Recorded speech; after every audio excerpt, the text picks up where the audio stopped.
Hi hello. അപ്പോൾ എല്ലാ കൂട്ടുകാർക്കും രമ്യാസ് വേൾഡിലേക്ക് സ്വാഗതം. അപ്പോൾ ആ കൂട്ടുകാരെ നമുക്കിന്ന് പറമ്പിൽ പോയി ഈ കാട്ടുചേമ്പിൻ്റെ കൂമ്പ ഇലയുണ്ടല്ലോ കൂട്ടുകാരെ, നമുക്കത് കുറച്ച് എടുക്കാം.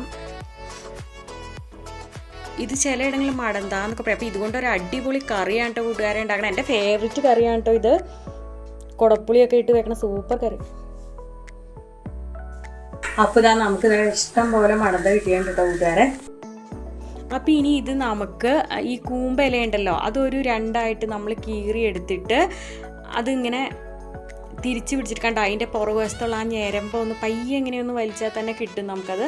അപ്പോൾ അങ്ങനെ വലിച്ച് കളഞ്ഞിട്ട് നമ്മളത് അകത്തേക്ക് മടക്കി തിരി തെറുക്കണ അരി തെറുത്തിട്ട് ഇങ്ങനെ ഇതേ കണ്ട ഉള്ളിലേക്ക് മടക്കി അങ്ങനെ തെറുത്ത് കെട്ടി എടുക്കുകയാണ് കേട്ടോ ചെയ്യുന്നത്. അങ്ങനെ ഇതാ നമ്മളിതെല്ലാം തെറുത്ത് കെട്ടി എടുത്തിട്ടുണ്ട്. ഇനി നമുക്ക് ഇതിലേക്ക് ഒരു അരപ്പ് റെഡിയാക്കണം. അതിനായിട്ട് തേങ്ങ ചെരുവിയത്, മല്ലിപ്പൊടി, മഞ്ഞൾപ്പൊടി, പിന്നെ ഒരു 5 പച്ചമുളക് എടുത്തിട്ടുണ്ട്. അതൊന്ന് ഒതുക്കി എടുത്ത് വെച്ചു. ഇനി നമുക്ക് കറി റെഡിയാക്കാൻ മൺചട്ടി അടപ്പത്ത് വെച്ചു. അതിലേക്ക് നമ്മൾ ചെറിയുള്ളി അരിഞ്ഞാണ് ചേർത്ത് കൊടുത്തിരിക്കുന്നത്. അതിൻ്റെ മീതെ നമ്മൾ ഈ തെറുത്ത് കെട്ടി വെച്ച ചേമ്പിൻ്റെ ഇല അതും നമ്മൾ ഇട്ട് കൊടുക്കുകയാണ്. വീണ്ടും ചെറിയുള്ളി ഇട്ട് കൊടുക്കുകയാണ്. ഈ ചെറിയുള്ളിയാണ് കേട്ടോ ഈ കറിയുടെ മെയിൻ ടേസ്റ്റ് എന്ന് പറഞ്ഞ കൂട്ടുകാരെ. പിന്നെ നമ്മൾ 2 കുടംപുളി ചേർത്തിട്ടുണ്ട്. പിന്നെ നമ്മൾ അരപ്പ് റെഡിയാക്കി വെച്ചിട്ടുണ്ടായിരുന്നല്ലോ അതും നമ്മൾ ഇതിലേക്ക് ചേർത്ത് കൊടുത്തു. പിന്നെ നമ്മൾ ഇതിലേക്ക് ചേർക്കുന്നത് കഞ്ഞിവെള്ളമാണ് ഇപ്പോൾ നമ്മളിത് വേവിക്കാൻ ചേർത്ത് കൊടുക്കുന്നത്.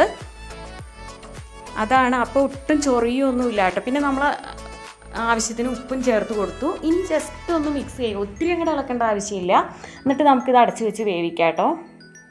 ഈ കഞ്ഞിവെള്ളം നമ്മൾ കുടംപുളിയൊക്കെ ചേർക്കുമ്പോൾ അതിൻ്റെ ചൊറിച്ചിലൊക്കെ പോകാൻ വേണ്ടിയിട്ടാണ് നമ്മളിങ്ങനെ ചെയ്യുന്നത്. അപ്പോൾ ഇതാ നന്നായി വെന്ത് വന്നിട്ടുണ്ട്. അപ്പം